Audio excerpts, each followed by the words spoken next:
Okay. Yes. We've been doing this YouTube thing for a couple of years now. We appreciate everyone that tunes in. I still can't believe that. It's pretty awesome. That A, we've been doing it, and B, people actually watch it. Now, we created a free forum, community forum. forum. We have lots of questions that are Would posted that on be there. the FF, the free forum? Come on.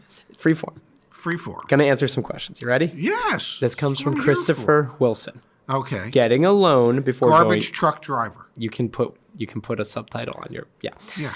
Getting a loan before going to the dealer. Yeah. So obviously, I'm shopping for the best interest rate, but how much do you need to apply for if you're getting a loan yourself? Like, what happens if the price of the vehicle is less than the amount of the financing that you've already lined up?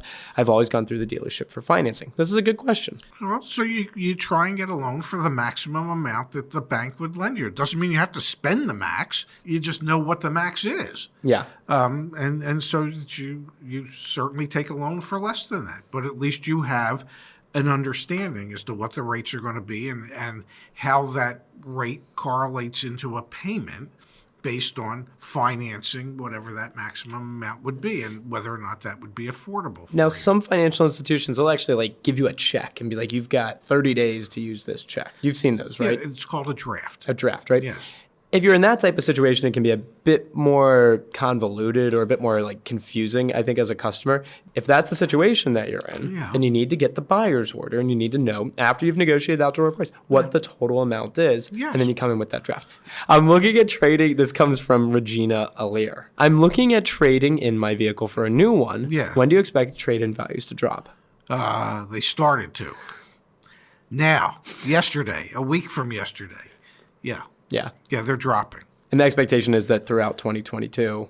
They're going to drop a little bit, sure. I never suspected that the appreciation we've seen in pre-owned cars was sustainable for a long period of time.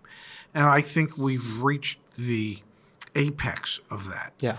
I expect that the used car values will be more reflective of what historical used car values have been. Not 100% reflective, but I think used cars will once again be thought of as depreciating assets as opposed to appreciating assets. And maybe there's a slight chance around the spring selling season where used car values will go up just a little bit. More likely that's just going to happen on the wholesale side. I wouldn't expect you're going to see trade-in values change that much. Okay. This one comes from Lee Tate. Also, Bruce Rochester asked a similar question. Yeah. Okay. When you factory order and the car is delivered, can you still negotiate the out-the-door price? And Bruce asked, when ordering a vehicle, is it standard practice to begin negotiations at the MSRP price, or do dealers try and mark them up now due to the supply-demand issues that we're seeing? You should negotiate the price when you order the vehicle. Yep. Okay?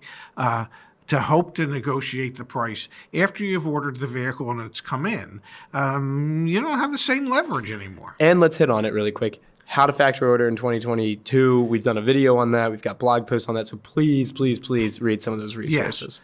Yes. And what was the other question?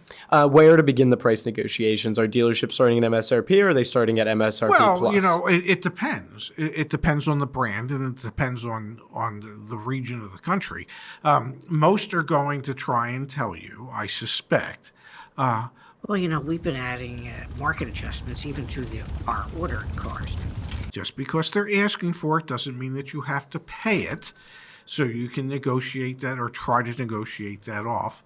Depending on the brand, there are any number of brands out there today that you can negotiate on an order and be below MSRP. And this is one of the areas where our community can help you. Yes. We know, not us individually, but our community, we know dealerships that are starting at below MSRP. Yes. At a couple points over invoice, right? So talk to our team. Like that's literally the point of being on the community forum is to save you some of the headache, hopefully, because other community members have gone through the headache before you. Exactly. Question from Dan Melvin. Yes. Okay. Not Dan Melvin. No. Yeah, that's Dan Melvin? Dan Melvin. Okay. What's the longest or most you should wait for the salesperson to come back to you, especially if the floor has almost no customers? So this is a situation like, let me go talk to my manager. How long should you wait? How long?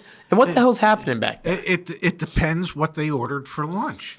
If it's something hot, well, he's going to eat that while it's hot. He doesn't want to eat it while it's no. How long should if there's not a lot of customers in the dealership and the salesperson has to go talk to his manager, it should be a 5 to 7 minute conversation, nothing more than that. Yeah.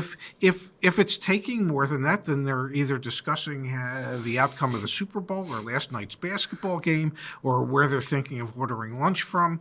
And if it's taking an inordinate amount of time, my suggestion to you, Dan, is to get up out of your chair, walk towards that manager's office, and just knock on the window and go, "What the hell's going on in here? You don't have a customer in the damn store. Why am I sitting at that desk for 15 minutes?" Good to know. 15 minutes is that threshold. And that'll get somebody's attention. Now, final question from the community. Again, join the community, post some questions there. This comes from Cody S., okay? The Cody S. I have a dealer asking to see another dealer's offer. Yeah. Is it smart to show them? I feel like I should somehow ask them to just be competitive if they're trying to get my business. What do you do in this type of situation? Well, here, I'll share a story with you. A dear friend of mine, who's in the car business, used to love to shop for appliances when he needed them. And, well, he'd call and he'd say, "I got X price for this model," that he didn't. And can you match it or beat it? And then whoever he was talking to would say, "Yeah, we could beat it. Here's the price." And then he'd call the next place, and then the point is, you can say you have an offer. I want to see the offer. I want to know you really have an offer, okay? And as the customer, if you have an offer, and let's say the offer is from a dealer that's further away than your local dealer, what I would say, and what I always responded to as a sales manager or a general manager when the customer said this, is, as the customer, I would say, "Listen, so-and-so that's 60 miles away is willing to sell me the car for X. Here's their worksheet that they gave me. You're my local dealer. I would like to be able to do business with you. How much can you beat this deal by? I would expect you to beat it, or at the very least, meet it. What can you do to encourage me to do business with you as opposed to them 60 miles down the road?" So it is totally appropriate, Cody. Share it.